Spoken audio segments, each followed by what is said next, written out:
ఒక్కసారి చూడండి. కల్వకుంట్ల డ్రామారావు అలియాస్ కేటీఆర్ నిన్న తెలంగాణ భవన్ వేదికగా ప్రెస్ మీట్ పెట్టి కొన్ని ఎచ్చులు మాట్లాడే ప్రయత్నం చేసిండు. ఏమంటున్నాడు? తెలంగాణ రాష్ట్ర వ్యాప్తంగా ఇక మేమున్నప్పుడే తెలంగాణ ప్రజలు అన్నం తిన్నారు, మేమున్న తర్వాతనే పంటలు వండినాయి, ఇక మేము పోయిన తర్వాత అన్నీ పోయినాయి అనే లెవెల్లా ఏతల పోతరాజు కటింగ్లు ఇస్తున్నాడు. తెలంగాణ రాష్ట్ర ప్రభుత్వం ధాన్యం కొంటలేదని చెప్పి ఏతల పడుతున్నాడు. కేటీఆర్ నీ డ్రామా, నీ ఓవర్ యాక్టింగ్ జర బంద్ చేయి. 45-50 డిగ్రీల ఉష్ణోగ్రత ఎండలు నమోదు కావడంతో ఎక్కడ కార్మికులు వచ్చి అమాలి పని చేసే పరిస్థితి లేకుండా పోయింది ఎండలకు భయపడి. దీనివల్ల కొంత ప్రభుత్వం కొనడానికి అన్ని రకాల సిద్ధం ఉన్నా కానీ పని చేసేవాడు లేక లోడింగ్ కానీ అన్లోడింగ్ కానీ కాకపోవడం వల్ల కొంత రైతులు ఇబ్బంది పడుతున్నమాట వాస్తవం. కానీ ఖచ్చితంగా ఈ సర్కార్ 100కు 200% ప్రతి గింజ కూడా కొంటది. నీవేం దాని మీద డ్రామాలు చేయాల్సినటువంటి అవసరం లేదు. ఈరోజు ఏదో ఎరిపిలాన్లాగా మాట్లాడుతున్నావు కేటీఆర్. నీవు అధికారంలో ఉన్నప్పుడు నెలలు ఇంతకన్నా ఎక్కువ రోజులు వెయిట్ చేసినాం. కింద ఒక ఇంత జానర్ 2 జానర్లు మొలకలు వచ్చినటువంటి పరిస్థితులు కూడా ఉన్నాయి. ఎందుకు ఈ డ్రామా? ఎందుకు? నీ కడుపులమంటే ఏందిరా బాబు? నీ కడుపులమంటే తగ్గించుకుంటే బాగుంటుంది కదా.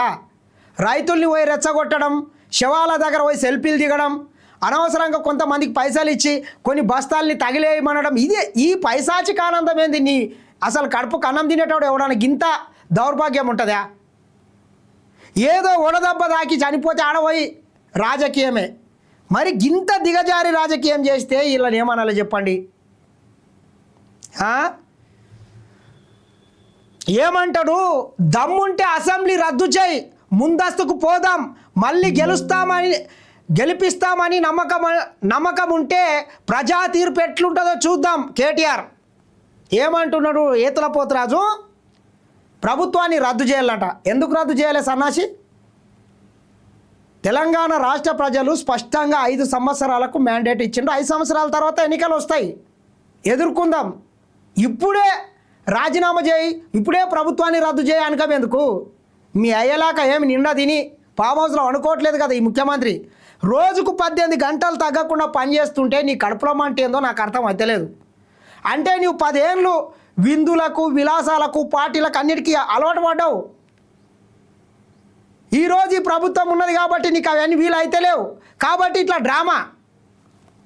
ఈ ప్రభుత్వాన్ని రద్దు చేసుక మీది అంతా పక్కన పెట్టా. నీ పార్టీకి సంబంధించినటువంటి 2 ఎమ్మెల్యేలు, ఒక ఆయన ఆరోగ్యం బాగలేక, ఒక ఆమె యాక్సిడెంట్లో 2 చనిపోయినారు. 2 చనిపోతేనే ఉప ఎన్నికకు వస్తే ఒక్కొక్క సీటుని గెలిపించుకోలేకపోయినటువంటి సన్నాసి ఈరోజు ఏదో అసెంబ్లీని రద్దు చేస్తే ఎన్నికల్లో గెలుస్తాడంట. ఎందుకు రద్దు చేయలే? సరే, నువ్వు 39 మంది గెలిచినరు, 2 చనిపోయినరు, కొంతమంది నీ పార్టీకి దూరం అయిపోయినరు, దగ్గర ఇంకో 28-30 మంది ఉన్నట్లున్నారు.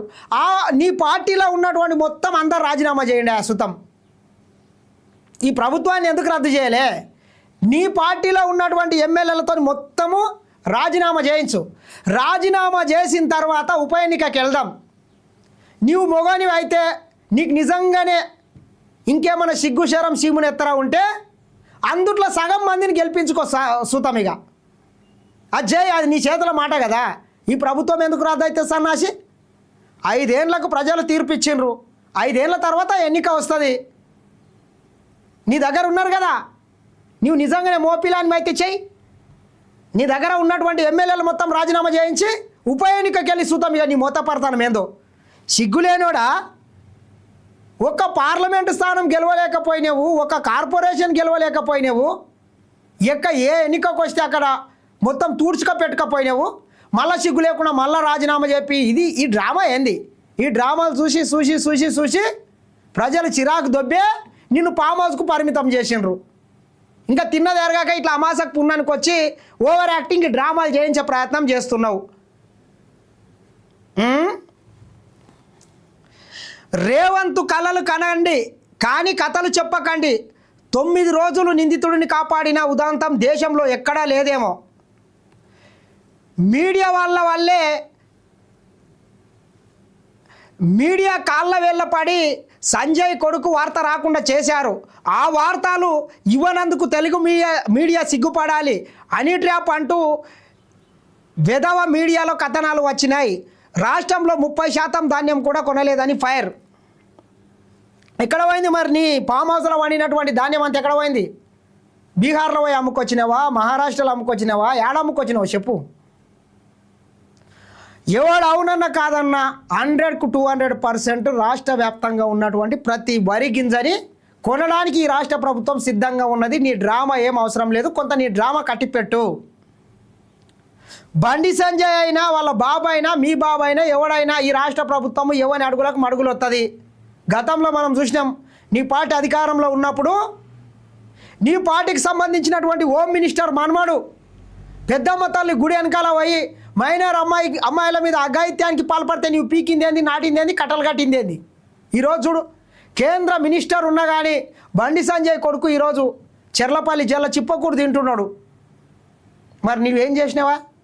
నీ పార్టీకి సంబంధించినటువంటి ఎమ్మెల్యేలే ఆ రోజు లైంగిక ఆరోపణలు వస్తే వాళ్ళందరినీ కూడా కాపాడినటువంటి గనుడవు నీవు.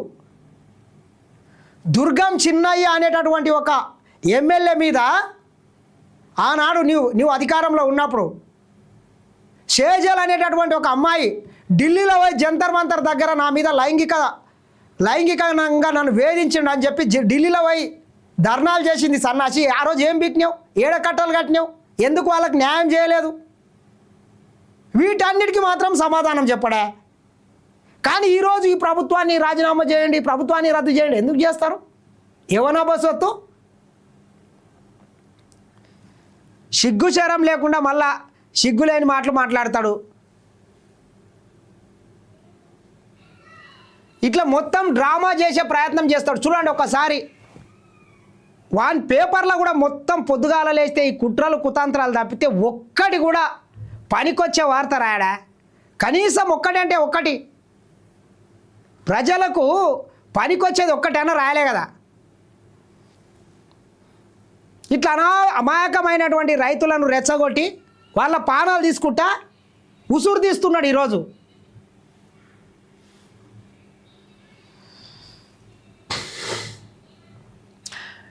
నీవేం నీ కడుపుల మంట ఎంత ఉన్నా 100కు 100% ఈ కాంగ్రెస్ పార్టీ ప్రతి గింజగా ఉంటుంది. నీవు గుర్తుపెట్టుకో కేటీఆర్, నీ డ్రామా ఆపితే బాగుంటుంది.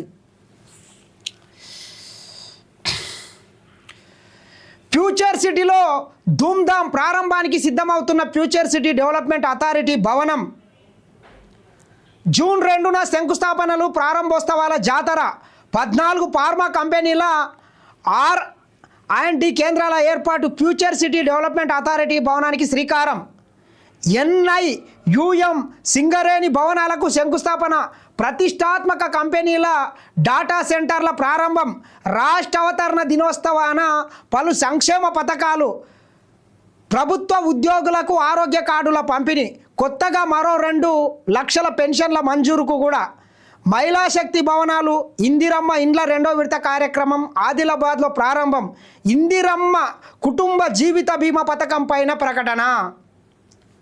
జూన్ 2 తెలంగాణ రాష్ట్ర ఆవిర్భావం సందర్భంగా ఫ్యూచర్ సిటీలో పలు కీలకమైనటువంటి కార్యక్రమాలకు ముఖ్యమంత్రి రేవంత్ రెడ్డి ప్రారంభోత్సవాలు, శంకుస్థాపనలు కూడా చేయబోతున్నారు.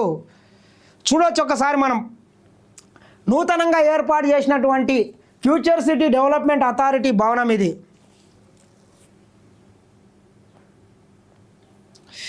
ఇట్లుంటే హరీష్ రావు ఏం చేస్తున్నాడు? డ్రామారావు ఆయనంట పీకుడుగాడు అధికారంలోకి వచ్చిన తర్వాత ఫ్యూచర్ సిటీని రద్దు చేస్తాడంట. చూడండి వన్ పేపర్ ఉంది కదా, ఆ పేపర్లో రాయించాడు. ఈయన పీకుడుగాడు ఫ్యూచర్ సిటీని రద్దు చేస్తాడంట, ఈయన అధికారంలోకి వస్తాడంట. ఏడికెళ్ళి వస్తావు హరీష్ రావు? నీ కుటుంబంలోనే సక్కాలేదు, మీరే తలా 4 వంకల కుక్కలు చింపిని ఇస్తరాకులాక పోయినరు. ఈయన గారు అధికారంలోకి వస్తాడంట. ఏడికెళ్ళి అధికారంలోకి వస్తాడు చూస్తాం. ఎట్లా అధికారంలోకి వస్తావు? ఒక ఉప ఎన్నిక వస్తేనే ఒక సీట్ గెలవలేకపోతున్నావు. అయినా మాకు అర్థం కాదు, ప్రజలు ఎందుకు ఓట్లేయాలా మీకు? నిండా దీన్ని ఫామ్ హౌస్లో వండుకునేటందుకు ఓట్లేయాలనా? 1000 కోట్ల ఆస్తులు అంతస్తులు దోపిడీ చేసి లక్షల కోట్లు కొల్లగొట్టినందుకు ఓట్లేయాలనా? త్యాగం ఒకటిది, భోగం ఒకటిది, సొమ్ము ఒకటిది, సోకొకటిది అన్నట్లు 1200 మంది ఆత్మ బలిదానాల మీద తెలంగాణ రాష్ట్రం ఏర్పడిన రాష్ట్రంలో నీళ్లు మీ ఫామ్ హౌస్కు, నిధులు మీ ఇండ్లకే, పదవులు మీకే, కొలువులు మీకే తెలంగాణ ప్రజల్ని నట్టేట ముంచిండ్రు. 8.5 లక్షల కోట్లు అప్పు చేసిండ్రు. మళ్ళా సిగ్గుశరం లేకుండా ఫ్యూచర్ సిటీని ఈయన అధికారంలోకి వస్తాడంట. ఫ్యూచర్ సిటీ ఏడికెళ్ళి అధికారంలోకి వస్తావు చెప్పు? నీవు ఎట్లా అధికారంలోకి వస్తావు? నిన్న దీని ఫామ్ హౌస్లో అనుకుంటే ప్రజలేం అమాయకులు గారు కదా ఓట్లు వేయడానికి. నీవు అధికారంలోకి రావడము కల్లా. కాబట్టి డ్రామా బంద్ చేస్తే బాగుంటుంది హరీష్ రావు.